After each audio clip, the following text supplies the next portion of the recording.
নমস্কার সকল অমৃতের সন্তানগণ, কেমন আছেন আপনারা? আশা করি সকলেই ভালো আছেন। আজকে আপনাদের কিছু ফেসবুক ইতিহাসবিদের সাথে পরিচয় করাবো। চলুন আমরা একটু শুনে আসি আমাদের মহান ফেসবুক ইতিহাসবিদগণ কি বলে। তার সাথেও এটাও দেখব কবিগুরু রবীন্দ্রনাথ ঠাকুর কি বলেছিলেন। জানিস ধ্রুব, রবীন্দ্রনাথ ঠাকুর হিন্দু ছিলেন না, উনি শুধু ব্রাহ্ম ছিলেন। আর এই কথাটাই কিন্তু সত্যি সত্যি। আমি তো জানতাম উনি হিন্দু ছিলেন না, উনি শুধু ব্রাহ্ম ছিলেন। Wait a minute. Who are you? তো শুনলেন তো আমাদের এই ইতিহাসবিদগণ কি বলে।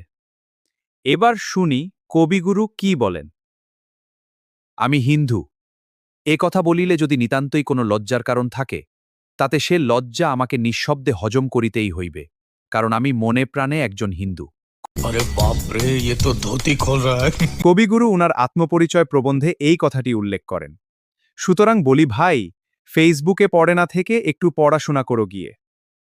তারপর বলুন কার কথা বিশ্বাস করবেন, কবিগুরুর নাকি কতিপয় ফেসবুক ইতিহাসবিদের?